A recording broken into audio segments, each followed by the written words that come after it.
একদিকে মেসির হ্যাটট্রিক, অন্যদিকে রোনালদোর হতাশা। বিশ্বকাপের প্রথম ম্যাচেই পর্তুগালকে আটকে দিল কঙ্গো।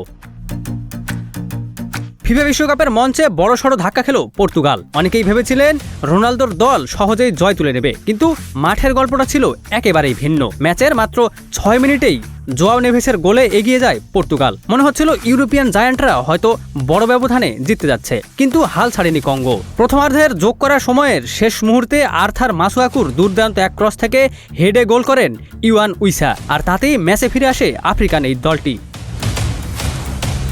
দ্বিতীয়ার্ধে জোয়াও ক্যান্সেলো বল জালে জড়ালেও অফসাইডের কারণে তা বাতিল হয়ে যায়। এরপর একের পর এক আক্রমণ চালায় পর্তুগাল। সুযোগ পান CR7 নিজেও, কিন্তু কঙ্গোর দুর্ভেদ্য রণভাগ ভাঙতে পারেননি কেউই। ফলাফল ১-১ গোলের সমতা। বিশ্বকাপের প্রথম ম্যাচেই পয়েন্ট হারালো পর্তুগাল।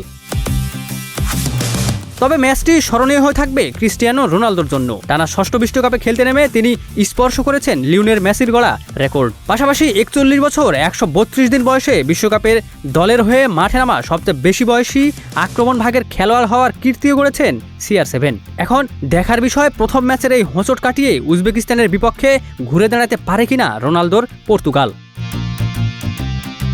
একদিকে মেসি হ্যাটট্রিক করে আলো ছড়িয়েছেন, অন্যদিকে রোনালদো শুরু করলেন ড্র দিয়ে। বিশ্বকাপের এই লড়াই কোথায় গিয়ে থামে সেটাই এখন দেখার অপেক্ষা। Ikramuzzaman, news flash 71।